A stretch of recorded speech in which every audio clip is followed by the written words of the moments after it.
درد ہوتا ہے، کیا رنگ۔ 12,000 دینار لے کے بادشاہ آیا اور آگے حضرت کو پیش کیے کہ حضور آپ دیں اس عیسائی کو ڈبل دیں اور جائیں کام کریں۔ آپ فرمانے لگے تو پیسے دے، شرطیں نہ لگا، میرا جہاں دل کرے گا میں خرچ کروں گا، مجھے تو مزہ ہی اب آنے لگا ہے، ابھی تو لطف آ رہا ہے، ابھی تو ذائقہ آیا ہے کچھ کرنے کا، پیسے دینے ہیں تو دے، پابندی نہ لگا، جہاں میرا دل کرے گا میں۔ اس نے کہا حضور ٹھیک ہے رکھ لے۔ حضرت نے فجر مسجد میں پڑھی، جیب میں 12,000 دینار تھے، اعلان فرمایا بھی کسی اور کی بیٹی بھی بیٹھی ہے تو پیسے میرے پاس ہے۔ وہ 12,000 دینار بھی بانٹ دیا، اور 12,000 دینار بانٹ کے نا تو پھر چلے گئے کھیت میں چارہ کاٹنے۔ اس عیسائی کو کسی نے بتلایا کہ ان کے پاس تو 12,000 آیا ہے پر تجھ سے جان نہیں چھڑائی انہوں نے، کہ وعدہ یہ ہوا تھا کہ 6 دیں گے تو جائیں گے، جب تک دیں گے نہیں تیرے گھر میں کام کریں گے۔ وہ نا چارہ کاٹ رہے تھے، حضرت صاحب تو وہاں پہنچ گیا، دور جا کے کھڑا ہو گیا، کہنے لگا بابا پہلے تو میں نے مسلمانوں کے اخلاق سنے تھے، اب تو میں نے دیکھ بھی لیے، پر یہ بتا جب 12,000 آیا تھا جان کیوں نہیں چھڑائی؟ تو حضرت چارہ کاٹتے کاٹتے رو پڑے، فرمانے لگے تو نہیں نہ جانتا یہ بیٹیاں سانجھی ہوتی ہیں، پتہ نہیں نا، میرے رسول پاک نے تو حاتم تائی کی بیٹی کے سر پہ کپڑا رکھ کے کہا تھا بیٹیاں برابر ہوتی ہیں، تو یہ نہیں پتا جب اس کی 6 بیٹیوں کی شادی ہوئی ہے میرے اندر روحانیت کتنی بڑی ہے۔ فرمایا پھر 12,000 آیا ہے تو 2-4 بچیاں پھر گئی ہیں، تو یہ نہیں پتا میں اندر سے راضی کتنا ہوں، میں تیری نوکری کرتا رہوں گا، پتہ نہیں اللہ کتنی بیٹیوں کو بیاہ دے گا۔ اتنا رویا وہ عیسائی کے پیروں میں بیٹھ گیا، کہنے لگا بابا میں نے تیری مخالفت کی ہے پر تیرے قریب آ کے پتہ چلا ہے تو بہت اونچے اخلاق کا مالک ہے، اور اگر تیرا یہ مقام ہے تو تجھے اخلاق سکھانے والے محمد عربی کی شان کتنی ہوگی۔ ظالم کی بولیے جاتے نہیں لوگ جھوٹے گواہ بن کے، وکیل صاحب کو نہیں پتا ہوتا کہ یہ بندہ مجرم ہے جو میرے پاس آیا، کیا مجرموں کے وکیل نہیں ہوتے؟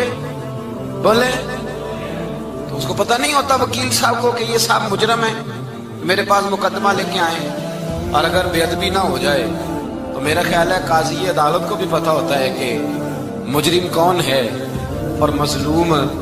میرے نبی پاک صلی اللہ علیہ وسلم نے اس قدر زیادہ سختی فرمائی اس مسئلے میں، فرمایا جس کو پتا تھا کہ فلاں آدمی ظالم ہے، ظلم کر رہا، پھر وہ ظالم کا گواہ بنا یا اس نے ظالم کی مدد کی، کتنی کی؟ شارحین لکھتے ہیں چاہے اس نے ایک جملہ بول کے کی، چاہے ایک، سارے بولیے، چاہے ایک غریب کو اس نے ظلم کیا تو کہتے ہیں علاج یہ سی، چاہے ایک جملہ بول کے کی، شارحین اس حدیث کی شرح میں لکھتے ہیں ایک جملہ بول کے چاہے مدد کی، جس بندے نے کسی ظالم کی مدد کی کسی مقدمے میں یا کسی صورت میں اور اسے پتا تھا یہ ظالم ہے، میرے نبی پاک صلی اللہ تعالیٰ علیہ وسلم فرماتے ہیں اگر اس نے مدد کی، ابھی ظالم کی بات نہیں ہو رہی، ظالم کے مددگار کی بات ہو رہی، اگر کسی نے ظالم کی مدد کی تو حضور فرماتے ہیں خدا بھی اس سے بری ذمہ ہے، رسول بھی اس سے بری ذمہ ہے۔ سنبھال کے رکھے اپنی نمازیں، قربانیاں، حج، زکوٰۃ سنبھال کے رکھے۔ اگر ظالموں کا مددگار ہے، الیکشن آ لینے دے، آپ کو نظر آ جائے گا کون کون ظالموں کا مددگار ہے، نظر آ جائے گا۔ اپنی جیب سے لوگ پیسے دے کے ظالموں کی مدد کریں گے، ان کے فلیکس چھپوائیں گے، بورڈ لگوائیں گے، جیبوں سے پیسے دیں گے۔ ہم نے خود آگ لگائی ہے چمن میں اپنے، بے سبب گردشی ایام کو الزام نہ دو، ہم نے خود نور کا ظلمت سے کیا ہے سودا، کر کے توہین سحر شام کو الزام نہ دو۔ ظالموں کے مددگار میدان میں آ گئے، یہ چھوٹا لفظ نہیں، میرے حبیب پاک صلی اللہ علیہ وسلم نے فرمایا جو ظالم کا مددگار ہے سن لے، جو سجن کے ساتھ کچہری جاتا ہے وہ یاد رکھے، جو دوست کا گواہ بنتا ہے وہ یاد رکھے، جو کہتا ہے میں مانگی گیا تھا، مجھے بلایا گیا تھا قبضہ چھڑانے کے لیے کسی غریب بیوہ کی جائیداد پہ، وہ سن لے تو مدد کر کے نہیں آیا، تو خدا کے ذمے سے نکل گیا ہے۔ رسول پاک نے فرمایا تیرا میرا تعلق ختم ہو گیا، تو ظالم کا مددگار ہو گیا، پھر تو کہتا میں بے چین ہوں، میں بے قرار ہوں، میں آزمائش کا شکار ہوں، پلٹ کے دیکھ تو صحیح تیرا گناہ کتنا بڑا ہے۔ میرے نبی پاک صلی اللہ علیہ وسلم کا ایک اور فرمان سن لیں، ابن ماجہ ابو داؤد میں موجود ہے، اس حدیث کو آپ نے یاد کر لینا، کر لیں گے انشاءاللہ، سارے کہیے انشاءاللہ کر لیں گے یاد۔ حضور صلی اللہ علیہ وسلم نے فرمایا اگر تو ظالم کی مدد کرے گا نا، یہ لفظ دل کی تختی پہ لکھ لینا، یہ مکافات عمل ہے، مکافات عمل دنیا، ادھر کرو گے تو ادھر بھرو گے۔ فرمایا اگر تو کسی ظالم کی مدد کرے گا، سن لے حضور کا فرمان ہے، اگر تو ابن ماجہ ابو داؤد سیاہ میں موجود ہے، فرمایا اگر تو کسی ظالم کی مدد کرے گا تو رب تعالیٰ مرنے سے پہلے پہلے تیرے اوپر بھی ظالم کو مسلط کر دے گا، تیرے اوپر بھی ایک دفعہ ظلم ضرور ہوگا اگر تو ظالم کی، وہ کسی صورت میں بھی ہو سکتا ہے، کسی صورت میں تیرا بیٹا ہی اٹھ کے ظلم کر دے گا، تو الجھ جائے گا، کسی نہ کسی جگہ تیرے لیے تباہی کا سامان ہوگا، تیرے اوپر ظلم ہوگا، اس لیے کہ تو ظالموں کا مددگار ہے۔ چاہیے یہ تھا کہ تو مظلوم کی مدد کرتا، انسانی ایمانی یقین کا فریضہ سر انجام دیتا، تو ظالموں کا مددگار ہو گیا۔ ٹٹول کے دیکھ لیں، رزلٹ نکال کے دیکھ لیں، ہمارے زمانے میں ظالموں کے مددگار زیادہ ہیں، اتنی لمبی زبانیں نکال کے ظالموں کی مدد کرتے ہیں، بڑے بڑے کالم نویس اللہ نے انہیں قدرت دی لکھنے کی، تو اپنا قلم ظالموں کی مدد میں خرچ کرتے ہیں۔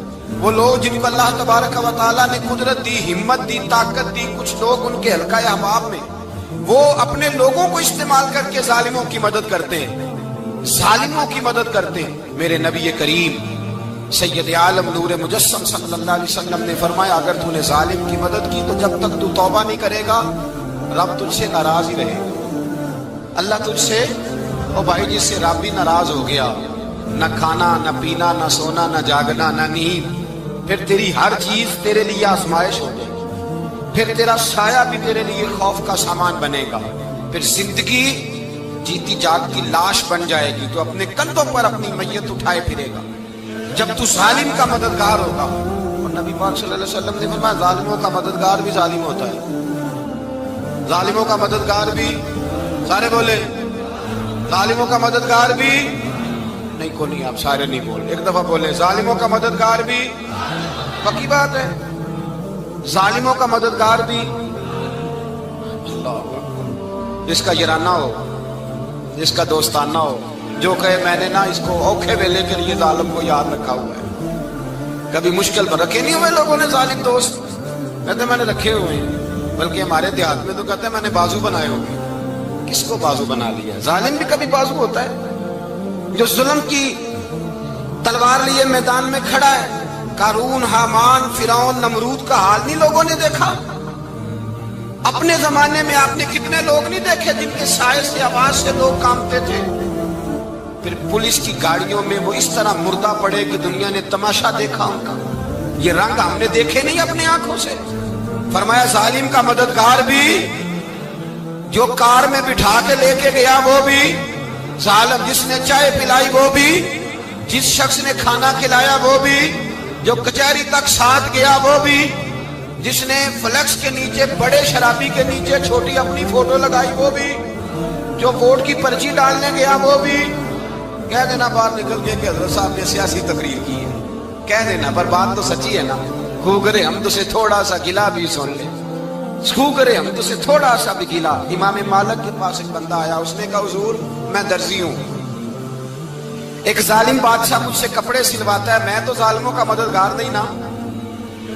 ایک ظالم بادشاہ مجھ سے، حضور میں تو مددگار نہیں نا ظالموں کا، جو فرمایا ظالموں کا مددگار بھی ظالم ہوتا ہے، تو کپڑے لے کے آتا ہے میں سی کے دے دیتا ہوں، ذمہ داری نہیں سمجھے۔ یہ ایک آدمی دکاندار ہے، اس سے کوئی بندہ چیز خریدنے آئے گا تو تھوڑی کہے گا میں نے نہیں دینی، تو دے گا۔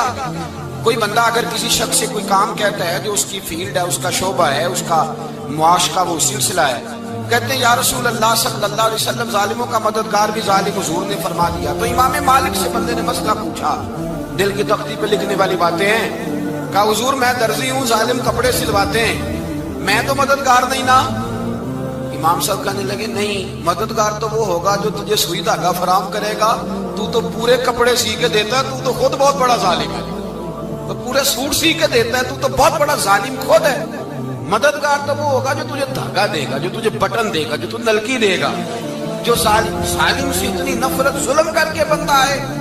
یہاں تو ہمارے زمانے میں ہیرو بن جاتے ہیں لوگ، ظالم ہیرو ہے، لوگ اس سے ڈرتے پھرتے ہیں، گھومتے پھرتے ہیں، اور بہت سارے کم مزاج لوگ اس کے پیچھے ہاتھ باندھ کے پھرتے ہیں۔ ظالموں کی مدد کرنا، ظالموں کے ساتھ رہنا، یہ ظلم ہے، ظلم، یہ زیادتی ہے، میرے نبی پاک صلی اللہ تعالی علیہ وآلہ وسلم نے ارشاد فرمایا یاد رکھو رب فرماتا ہے میں مظلوم کی مدد ضرور کروں گا، چاہے جلدی کروں چاہے دیر سے کروں، میں مظلوم کی مدد۔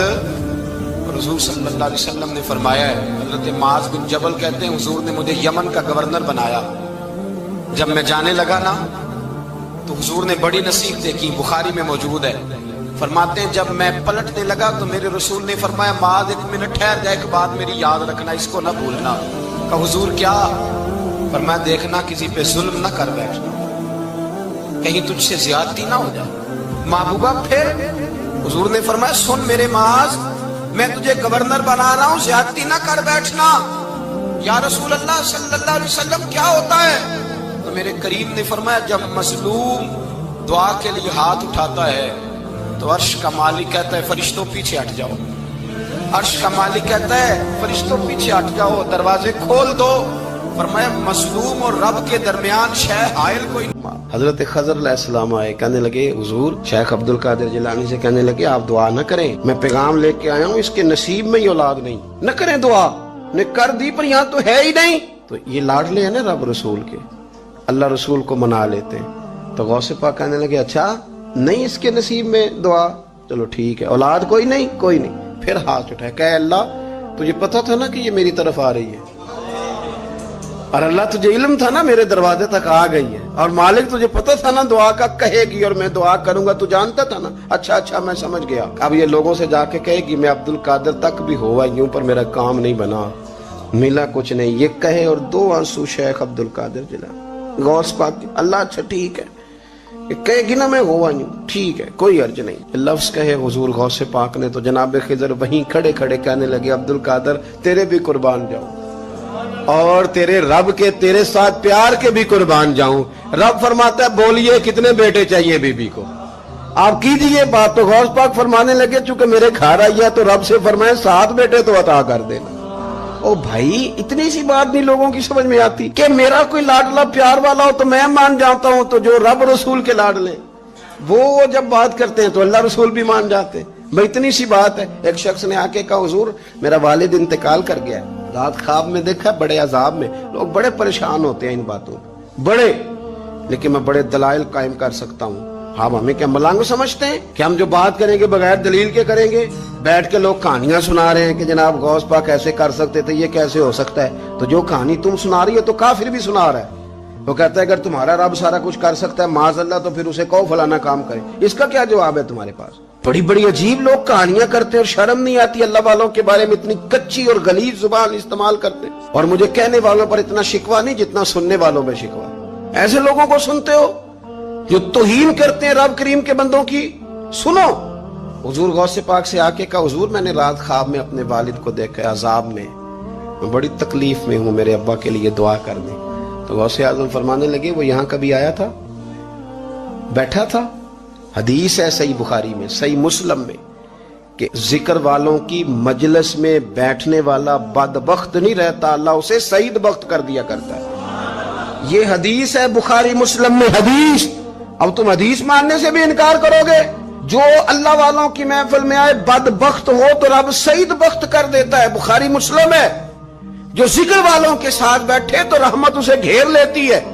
اس نے کہا حضور میرے والد آئے ہیں آپ کی محفل میں، تو غوث پاک نے بچھا لیا مصلا، کہا مالک تیرے محبوب کا فرمان ہے نا کہ جو ذکر کی محفل میں بیٹھے انہیں رحمت گھیر لیتی ہے، ان پر سکینہ نازل ہوتا ہے، وہ بدبخت ہوں تو سعید بخت ہو جاتے ہیں۔ تو اللہ پھر بندہ نوازی کرنا، وہ ہمارے ساتھ بیٹھا کرتے تھے، مہربانی فرمانا، کرم نوازی فرما۔ وہ شخص کہتا ہے میں رات کو جا کے سویا تو خواب میں ابا ملے جنت کا لباس پہنا ہوا ہے، اور میرے والد کہنے لگے پتر سارے کام چھوڑ دینا، عبد القادر جیلانی کا دروازہ نہ چھوڑنا، خبردار غوث پاک کا دروازہ نہ چھوڑنا، ہمیں ملنگ نہ سمجھو۔